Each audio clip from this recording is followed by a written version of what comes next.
Olá pessoal, sejam bem-vindos. Daremos início agora à quarta e última aula da disciplina Zoologia dos Cordados. Nesta aula estudaremos amniotas, que são representados pelas classes reptília, ave e mamália. Também serão abordadas características morfológicas, fisiológicas e ecológicas dos animais que compõem essas classes. Inicialmente, é necessário compreender a origem e a evolução inicial dos amniotas. Vimos na aula anterior que os anfíbios realizam uma conquista notável na vida em terra. Entretanto, os seus ovos sem cascas, sua pele delgada e úmida e suas larvas, geralmente branqueadas, mantiveram o seu desenvolvimento ainda ligado à água. Durante o processo evolutivo, um ancestral de um clado contendo os répteis não voadores, as aves e os mamíferos, desenvolveu um ovo mais bem adaptado às condições secas terrestres. O desenvolvimento de um ovo com casca e com uma série de membranas extraembrionárias proporcionou um suporte completo ao desenvolvimento do embrião. Essa adaptação liberou os primeiros répteis do ambiente aquático ao eliminar a dependência do processo do desenvolvimento na água ou de ambientes úmidos.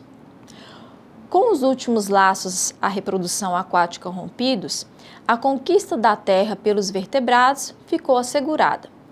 Os tetrápodes paleozoicos, que desenvolveram esse padrão reprodutivo, eram ancestrais de um arranjo monofilético único, denominado amniota, nomeado em alusão à mais interna das membranas embrionárias, o amnion. Antes do fim da era paleozoica, os amniotas já tinham divergido nas múltiplas linhagens que deram origem a todos os répteis não voadores, as aves e também os mamíferos. A diversificação inicial dos amniotas resultou em 3 linhagens com diferentes padrões de aberturas na região temporal do crânio. A primeira linhagem compreende amniotas com crânios anápsidos, ou seja, que não apresentam aberturas na região temporal atrás da órbita, na abertura do crânio para o olho. Assim, a região temporal do crânio é completamente recoberta por ossos dérmicos. Essa morfologia craniana está presente nos primeiros amniotas. Ela também ocorre em um grupo atual, as tartarugas, embora a condição anápsida das tartarugas provavelmente tenha evoluído de forma secundária, a partir de ancestrais dotados de fenestras temporais. A segunda linhagem, os diápsidos, caracterizam-se por apresentarem crânio com 2 aberturas temporais, um par localizado na região lateral inferior e um segundo par localizado sobre o par inferior, no teto do crânio e separado do primeiro par por um arco ósseo. Os crânios diápsidos caracterizam as aves e todos os amniotas tradicionalmente conhecidos como os répteis, à exceção das tartarugas. A terceira linhagem é dos sinápsidos. O crânio dessa linhagem apresenta um único par de aberturas temporais, localizadas na região lato-dorsal do crânio e margeada por um arco ósseo. Essa conformação ocorre em um clado que inclui os mamíferos e os seus parentes fósseis. Os répteis atuais compreendem 2 das linhagens de vertebrados amniotas, os anápsidos e os diápsidos, que se originaram de tetrápodes semelhantes a anfíbios existentes no final da era paleozoica. É um grupo parafilético e inclui quase 9.500 espécies, ocupando uma grande variedade de hábitats aquáticos e terrestres, e muitos dos quais são diversos e abundantes. Apresentam como características corpo com grande variedade de formas, compactos em alguns e alongado em outros. Pele resistente, seca, revestida de escamas, que oferece proteção contra a dessecação e também contra agressões, e poucas glândulas. Maxilas projetadas de forma eficiente e presença de glândulas orais. São tetrápodes, apresentando 2 pares de extremidades pentadáctilas, ou seja, com 5 dedos, ausentes em serpentes e em uma espécie de lagarto. Apresentam esqueleto completamente ossificado, com a presença de costela e caixa torácica, e um crânio com côndilo occipital. A respiração ocorre por meio de pulmões alveolares e é bem mais desenvolvido que nos anfíbios. O coração é incompleto, dividido em 4 cavidades, exceto nos crocodília. Apresentam 12 pares de nervos cranianos e lobos ópticos dos lados dorsais do cérebro. Apresentam rins metanéfricos mais evoluídos e o ácido úrico é o principal produto de excreção. Apresentam também esôfago, estômago, intestino delgado, seco, intestino grosso e cloaca. A regulação da temperatura ocorre segundo o padrão ectotérmico. Esses animais, eles apresentam sexos separados. Os machos apresentam órgão copulador, permitindo assim a fecundação interna. Apresentam ovos com casca calcária ou córnea, com saco vitelino e 3 membranas extraembrionárias, o âmnion, o alantoide e o córeo. E o desenvolvimento desses animais é direto. Os répteis são separados em 2 classes de acordo com o tipo de crânio, anapsida e diapsida. As subclasses anapsida compreende a ordem Testudines, representadas pelas tartarugas, cágados e jabutis. Esses animais apresentam como características o corpo recoberto por casco ósseo formado por carapaças, localizada na porção superior, e plastrão, localizada na porção inferior do animal. Apresentam bico córneo ao invés de dentes. A carapaça é fundida às vértebras e costelas. O casco é formado por ossos de origem dérmicas, recobertos por escudos epidérmicos que não coincidem entre si. Não apresentam diafragma, o que dificulta a expansão do peito para a respiração. Sendo assim, o ar entra por pressão negativa, proporcionada pela contração dos músculos na base dos membros e das vísceras, para expandir ou comprimir os pulmões e forçar, assim, a ventilação. Apresentam também sentidos para odor, visão e percepção de cores bem aguçados. Possuem pouca percepção auditiva e apresentam mutismo, geralmente não emitem muitos sons, exceto durante o acasalamento em algumas espécies. Apresentam sexos separados, são ovíparos e sem cuidado parental. Produzem ovos amnióticos, que são deixados em ninhos no solo. Em algumas famílias, as tartarugas da incubação dos ovos, apresentam sexos separados, são ovíparos e sem cuidado parental. Produzem ovos amnióticos e são deixados em ninho no solo. Em algumas famílias, a temperatura da incubação dos ovos determina o sexo dos filhotes. Eu gostaria de destacar aqui algumas diferenças entre tartarugas, cágados e jabutis. Os jabutis são répteis que vivem exclusivamente em ambientes terrestres e possuem patas grossas e cilíndricas, contendo unhas. As tartarugas habitam em ambientes marinhos e há algumas espécies que vivem em ambientes de água doce. Elas vão para o ambiente terrestre apenas durante o período de desova, visto que as suas adaptações para o ambiente aquático dificultam a sua locomoção em terra firme. As suas patas apresentam um formato de remo, que são utilizados para a natação. Já os cágados são de água doce e apresentam pés palmados. Já a subclasse diápsida compreende a ordem Squamata, Sphenodonta e Crocodila.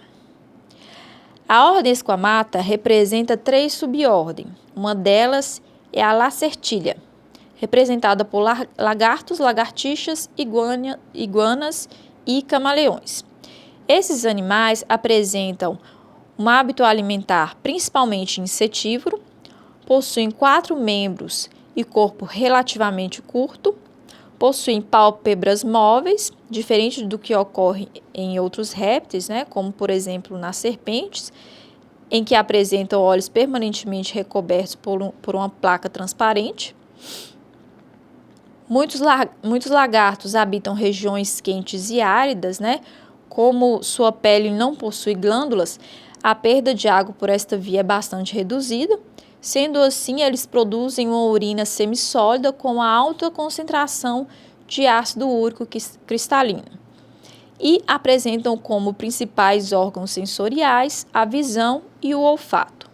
A subordem Amphisbaenia é representada por animais fossoriais, ou seja, que são adaptados a cavar e a viver debaixo do solo. Possuem corpo cilíndrico e alongado com anéis numerosos, assemelhando-se a minhocas. São desprovidos de membros locomotores, exceto em algumas espécies do gênero Bips. Apresentam um crânio bastante rígido e resistente. A impactos constantes. E alimentam-se de minhocas, cupins e algumas larvas. Geralmente, esses animais são denominados de cobras de 2 cabeças, uma vez que a cabeça e a cauda se confundem. Porém, em uma observação mais apurada, essas extremidades podem ser distinguidas, afastando assim essa denominação errônea. Essa crença de que são cobras de 2 cabeças faz com que esses animais sejam mortos impiedosamente, acarretando assim prejuízos para a biodiversidade. A subordem serpentes inclui os répteis que são inteiramente desprovidos de membros, de cintura pélvica e escapular. Apresentam um corpo alongado, com muitas vértebras e grande mobilidade. O crânio é cinético, com articulações presas por músculos e ligamentos, que permite uma ampla abertura para a ingestão de presas grandes. Apresenta modificação da abertura da glote para permitir respiração durante a deglutição da presa. Os olhos são protegidos por membrana transparente. A pele é revestida por escamas. A maioria das serpentes são ovíparas, mas também existem algumas que são vivíparas e ovovíparas. Apresentam uma audição fraca, uma visão binocular e um olfato muito apurado. Apresentam uma língua bífida e protrátil com receptores olfativos. A língua bífida da serpente é capaz de captar partículas odoríferas, trazendo-as para o interior da boca do animal, que em contato com o órgão de Jacobson transmite a informação ao encéfalo.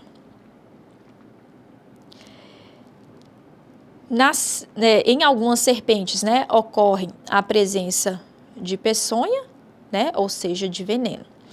Essas serpentes, que no caso são venenosas, elas apresentam presas e dentes longos e ocos, capazes de injetar veneno ao morder. As presas podem ser fixas, no caso da naja e cobras marinhas, ou estar recolhidas para trás quando não estão em uso, no caso das cascavéis e víboras. Mas em ambos os casos, existem sempre um par de substituição após as presas principais. A ordem Sphenodonta é representada pela tuatara, que vive na Nova Zelândia e representa a única linhagem de animais que desapareceram na era Mesozoica. A tuatara é semelhante a um lagarto, em média aproximadamente 66 centímetros de comprimento.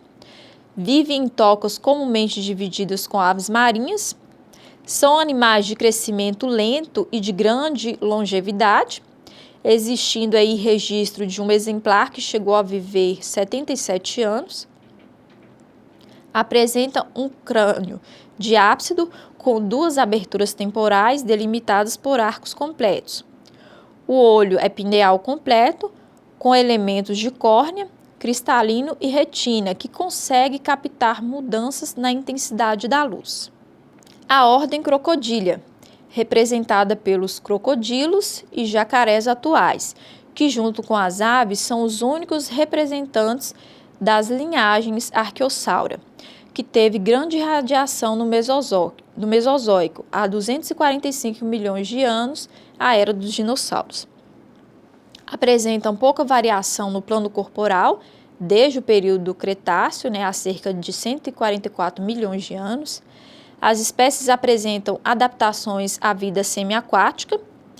O corpo é alongado, robusto, com esqueleto rígido e crânio com mandíbulas potentes. Os dentes são inseridos em cavidades ou tecas. Possuem palato secundário completo. Possuem coração com 4 cavidades, 2 átrios e 2 ventrículos. São ovíparos, com cuidado parental, e a temperatura de incubação dos ovos determina o sexo dos filhotes. Os crocodilos e jacarés são diferenciados com base na morfologia da cabeça. Conforme mostra a figura, crocodilos apresentam um rosto relativamente estreito e quando a boca é fechada, o quarto dente inferior é visível. Já os jacarés geralmente possuem rosto mais alargado e o quarto dente inferior é coberto por uma protuberância da maxila superior. E os gaviais, que são crocodilianos, que possuem o rosto muito estreito, sendo em sua maioria piscívoros, ou seja, que se alimentam de peixes. Os répteis são animais com grande importância para o equilíbrio ambiental. São predadores de uma grande diversidade de animais vertebrados e invertebrados, sendo organismos fundamentais para a cadeia alimentar, e a redução na sua população afeta consideravelmente a estrutura trófica das comunidades. E por serem extremamente sensíveis a perturbações no ambiente, são também considerados como bioindicadores de qualidade ambiental. E, de acordo com alguns estudos que vêm sendo realizados, os répteis apresentam como principais ameaças, no caso, ameaças de extinção, a perda e degradação de habitats, a introdução de espécies invasoras, ou seja, introdução de espécies exóticas, a poluição ambiental, a proliferação de doença e o uso insustentável e mudanças climáticas globais. Agora nós vamos falar um pouco sobre a classe das aves. As aves surgiram no planeta na época em que os dinossauros dominavam a Terra.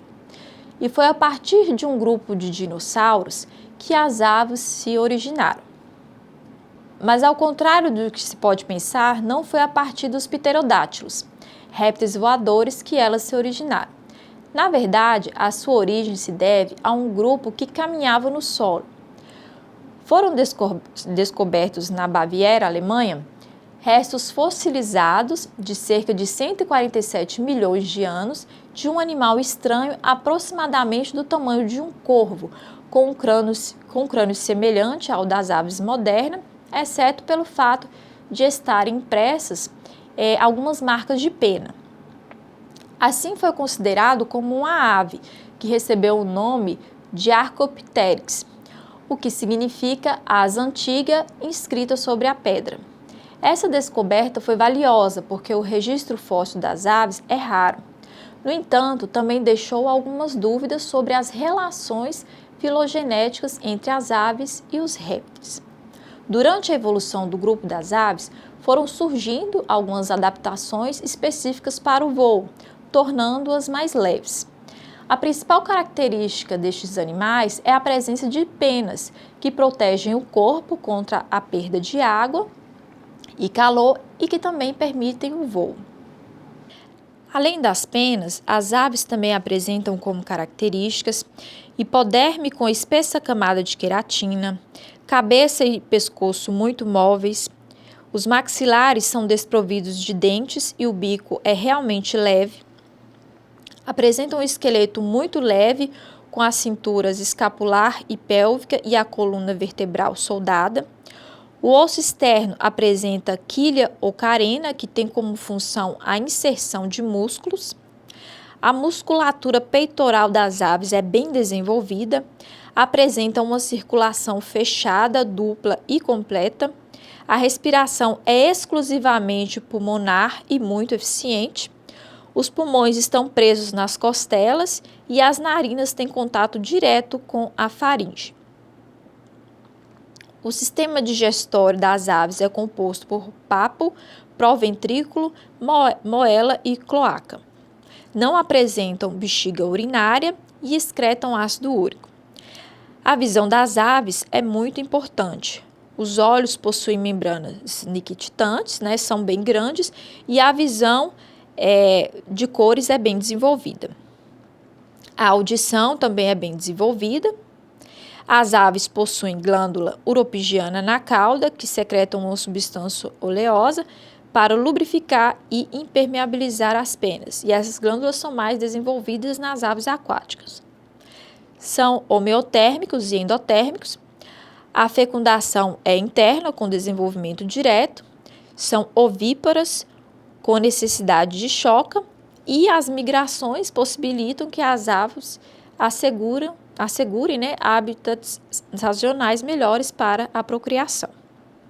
A classe das aves reúne aproximadamente 9.000 espécies, distribuídas em 28 ordens que fazem parte de dois grandes grupos, as paleognatas e as neognatas.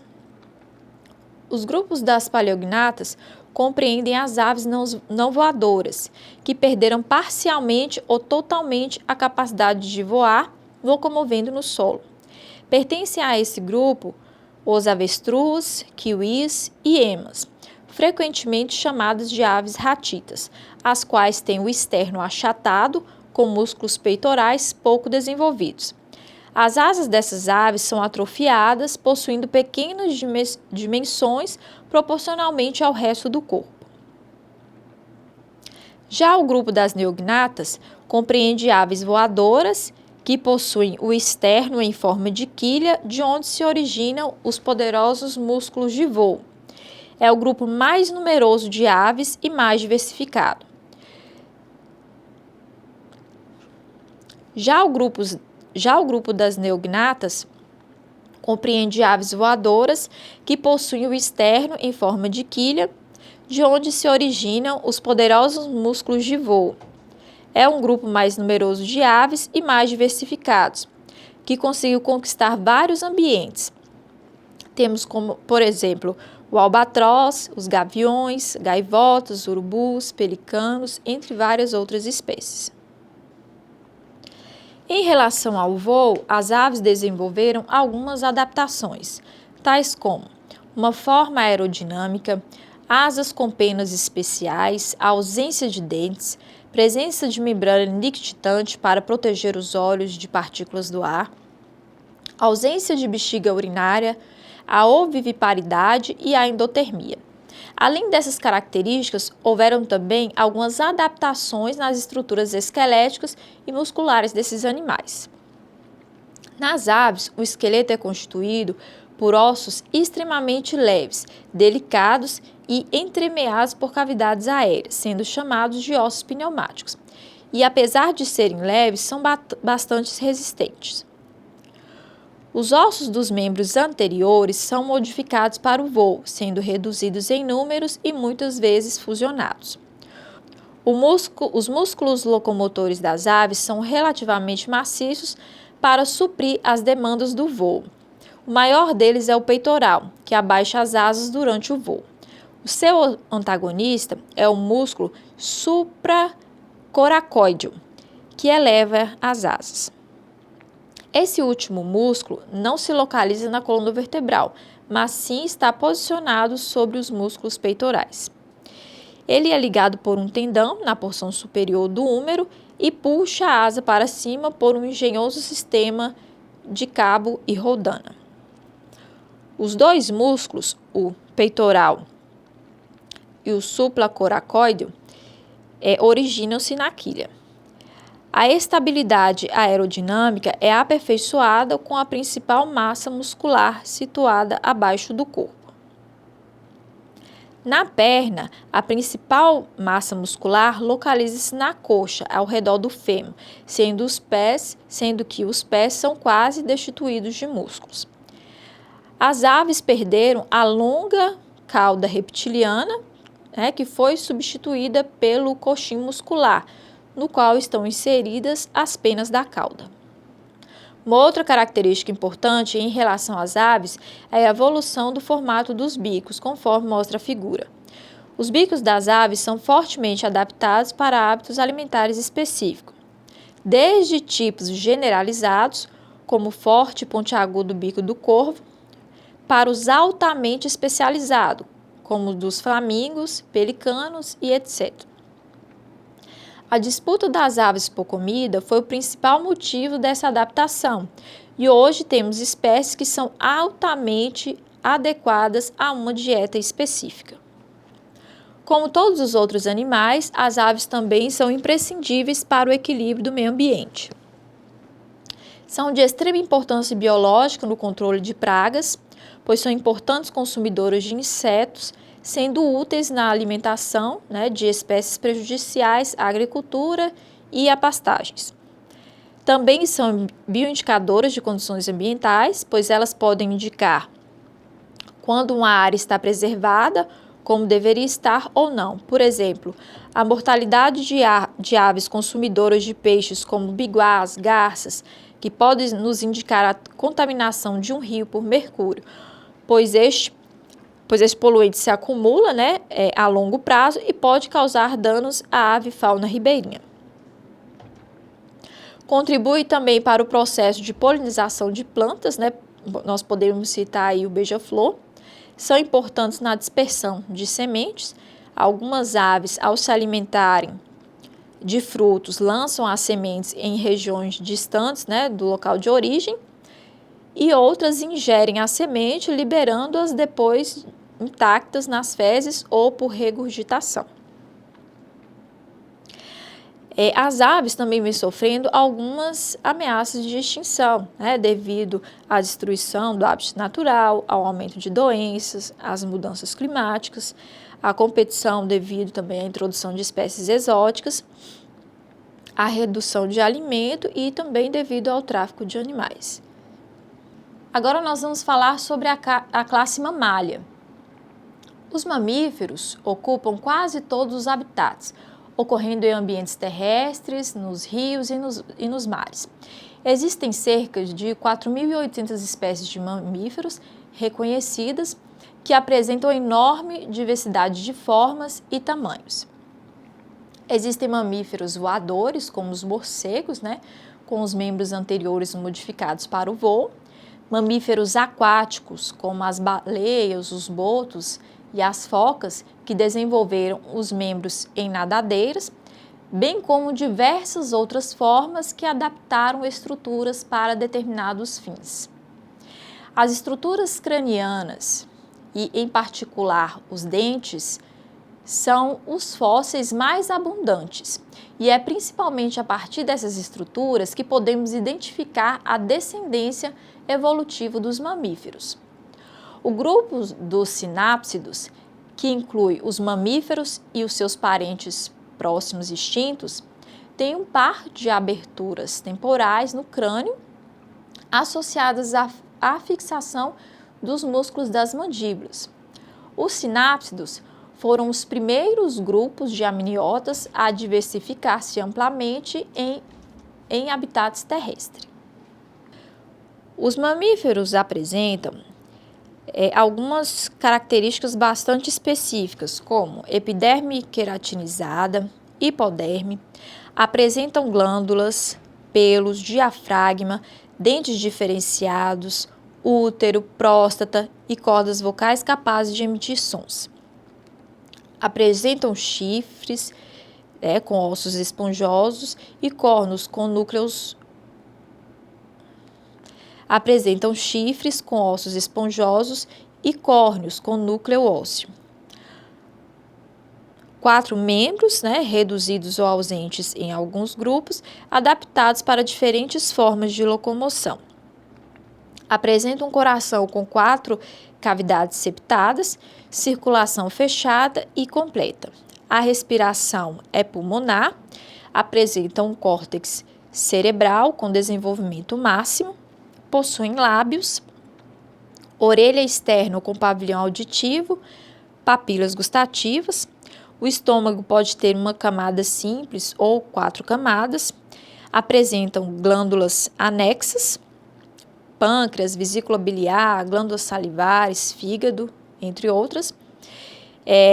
O principal produto de excreção é a ureia.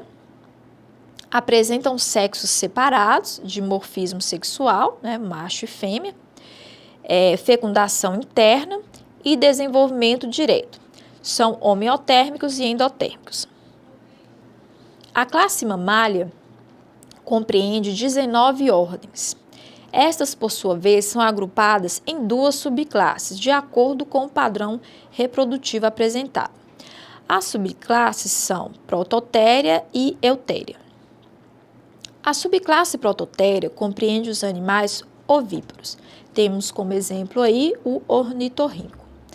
Já a subclasse Eutéria compreende os animais placentários, né? Temos como exemplo elefantes, leões, macacos e vários outros animais.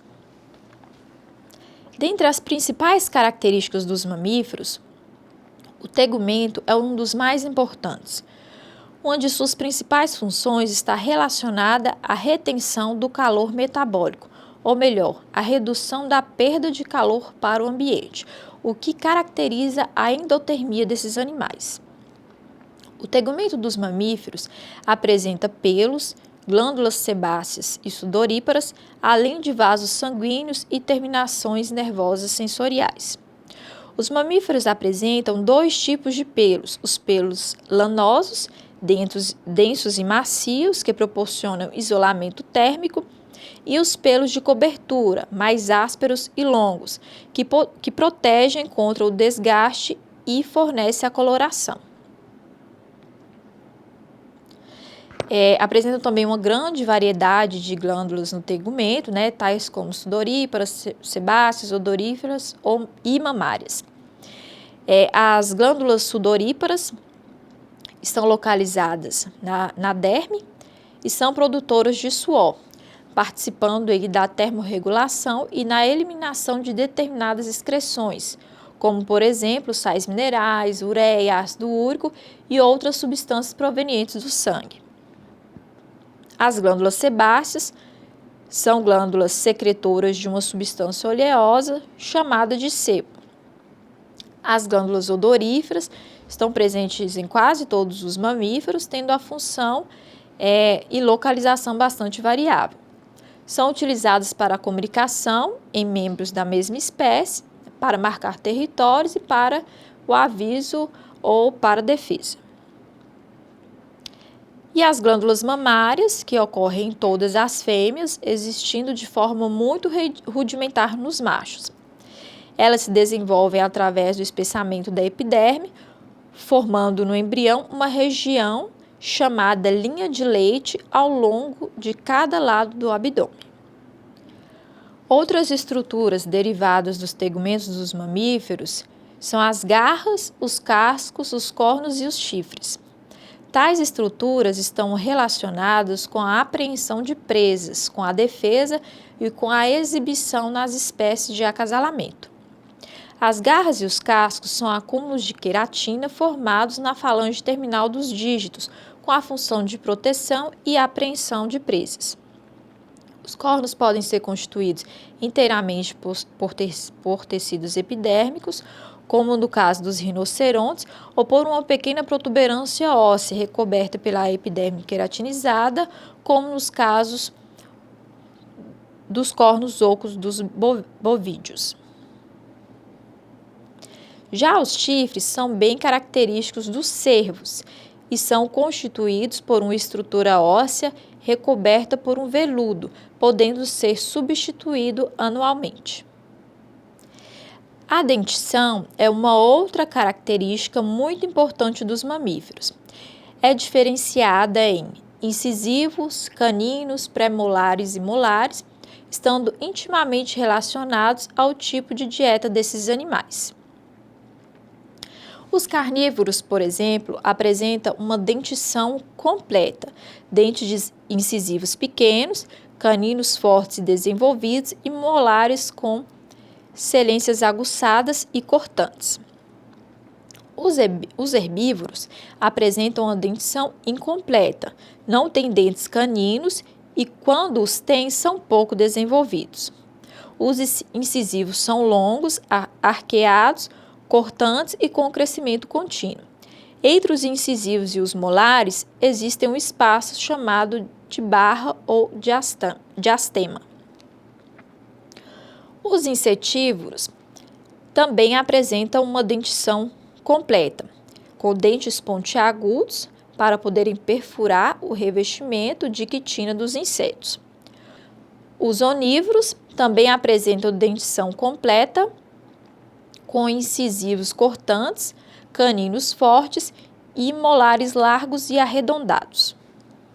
A importância ecológica dos mamíferos está relacionada ao fato de ser a categoria de vertebrados mais evoluída, estando presente na maioria dos ecossistemas do planeta, os aquáticos e terrestres, e participando como integrantes das cadeias tróficas, como consumidores secundários, no caso de herbívoros e onívoros, e consumidores terciários ou quaternários, no caso dos predadores. Também acrescenta uma grande importância econômica, Nós podemos citar aí a criação de rebanhos comerciais e também a utilização desses animais como pets. Infelizmente, os mamíferos também vêm sofrendo ameaças, que podem acarretar a extinção devido aos fatores que também já foram citados anteriormente, como o desmatamento, as queimadas, a desfragmentação do hábitat, a caça predatória, entre outras crises ambientais.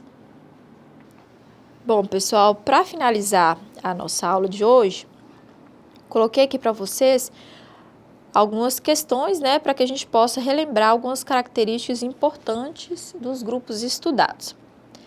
Questão 1. Os testudines, representados pelos jabutis, cágados e tartarugas, são répteis facilmente reconhecidos devido à sua particular anatomia externa.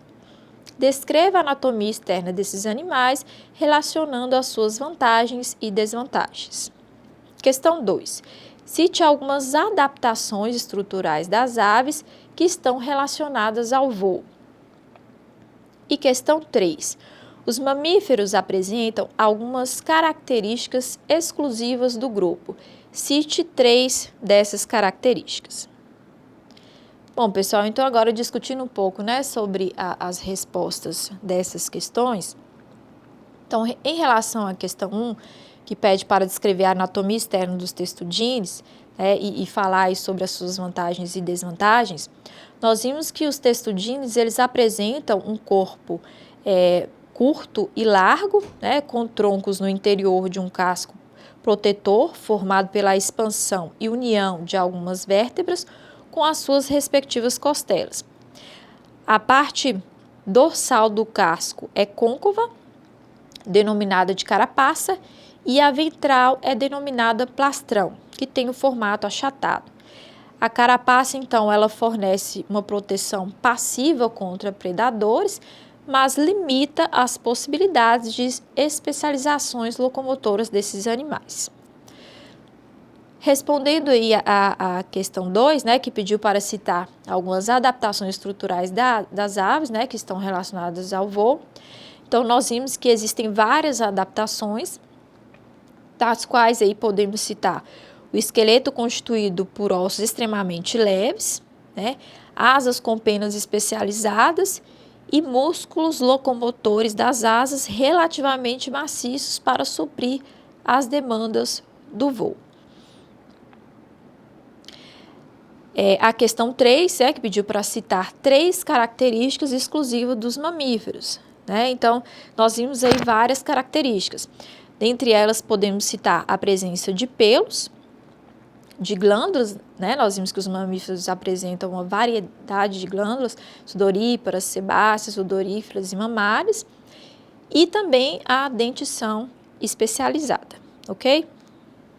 Bom, pessoal, chegamos ao fim da nossa aula. Eu gostaria de agradecer a vocês pela atenção. Não se esqueçam de participar do 4º Fórum de Discussão da disciplina, que já está disponível. Qualquer dúvida, vocês podem entrar em contato por meio do Fórum Tira Dúvidas ou pelo chat. Eu desejo uma boa semana de estudos para todos e até mais.